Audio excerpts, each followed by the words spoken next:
My name is Jan Ryan, and I'm the current chair of the diaconate.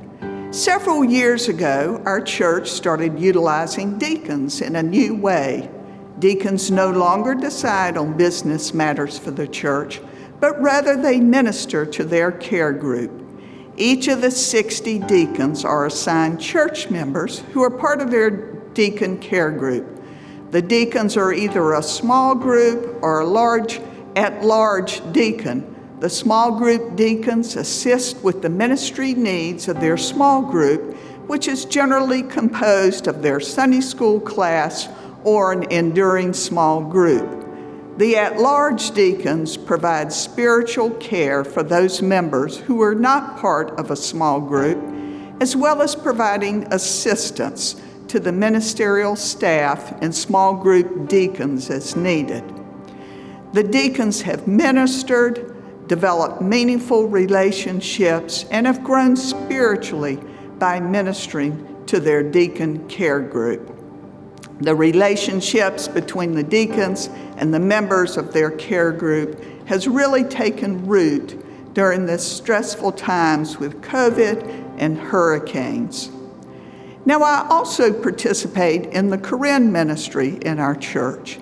And the Karen are an ethnic group from Burma who have been engaged in a civil war with the ruling Burmans for at least 60 years. At least 140,000 Karen people fled to refugee camps in Thailand, and subsequently many have immigrated to the United States to avoid religious and political persecution.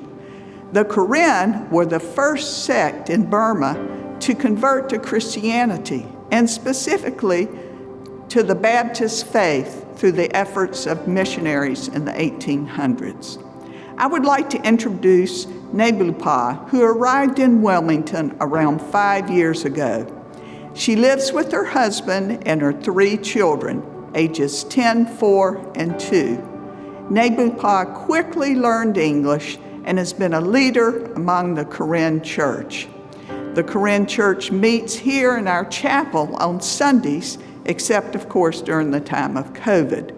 And every Wednesday night during the school year, church members tutor the school children and teach the parents. The parents have learned English, the parents have learned how to prepare for their citizenship exam, and now they're learning how to cook American food.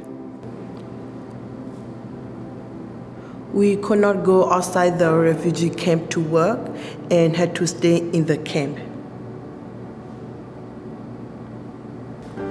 Church in the refugee camp was very much like church here.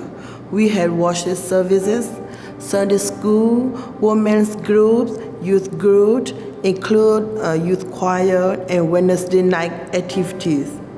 We also had a pastor, church secretary, and deacons much like First Baptist Church. First Baptist Church means a lot to Karen people. The church gave us space at no charge for worship. They also gave us a place to hold events such as weddings, concerts, Christmas, and other holiday celebrations. Most of the people in First Baptist Church did not know us before to arriving in the United States, but they welcomed us to the church and have loved us like family members.